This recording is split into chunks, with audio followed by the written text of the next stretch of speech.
ये है talks news network और आप देख रहे हैं पॉलिटॉक्स, राजनीति का कच्चा चिट्ठा। महाराष्ट्र विधानसभा चुनाव के परिणाम आते ही शिवसेना आक्रामक हो गई है। भाजपा ने 101 और शिवसेना ने 60 सीटों पर कब्जा जमाया। इसके बाद शिवसेना प्रमुख उद्धव ठाकरे और पार्टी के राज्यसभा सांसद संजय राउत ने तीखे तेवर अपनाते हुए स्पष्ट तौर पर सरकार में 50-50 की भागीदारी की मांग की। इसके बाद शिवसेना ने अपने मुखपत्र सामना में एक लेख के जरिए बीजेपी और मुख्यमंत्री देवेंद्र फडणवीस को घेरने की कोशिश की। इस लेख में शीर्षक लिखा, तेल लगाए पहलवान बन अखाड़े में कूदे थे सीएम, पर बूढ़े शरद पवार ने दिया पटक। सामना के इस लेख में कहा गया, मौजूदा चुनाव परिणामों से सत्ताधीशों को सबक मिला है। साफ है अब सत्ता की धौंस नहीं चलेगी।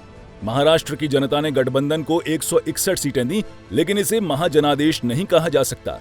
चुनाव से पहले बेहद कमजोर कही जा रही कांग्रेस ने 44 सीटों पर जीत हासिल की, जबकि एनसीपी 55 सीटें जीतने में कामयाब हुई।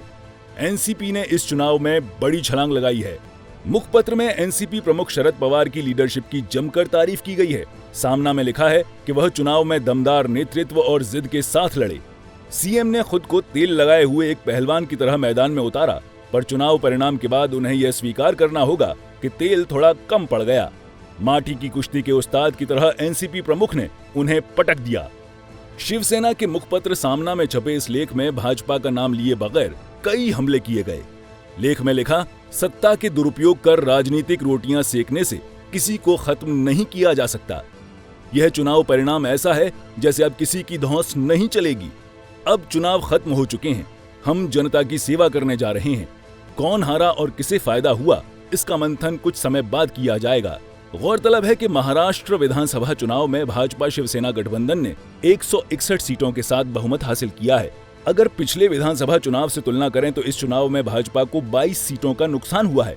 वहीं कांग्रेस एनसीपी गठबंधन 99 सीटों पर जीत हासिल करने में सफल रहा। एनसीपी ने पिछले चुनाव के मुकाबले बेहतर प्रदर्शन किया है। शिवसेना का प्रदर्शन पहले की तरह बरकरार है। चुनाव परिणाम के बाद शिवसेना भाजपा पर 2.5 साल मुख्यमंत्री पद के लिए दबाव बना रही है। 70 साल के इतिहास में ठाकरे परिवार से उद्धव ठाकरे के सुपुत्र आदित्य ठाकरे वर्ली विधानसभा सीट से चुनावी मैदान में उतरे और जीत दर्ज की। अब शिवसेना समर्थक फडणवीस और प्रदेश भाजपा पर आदित्य ठाकरे को 2.5 साल के लिए सीएम बनाने का प्रेशर बना रहे हैं। पॉलिटॉक्स ब्यूरो, महाराष्ट्र। ये है टॉक्स न्यूज नेटवर्क और आप देख रहे हैं पॉलिटॉक्स, राजनीति का कच्चा चिट्ठा।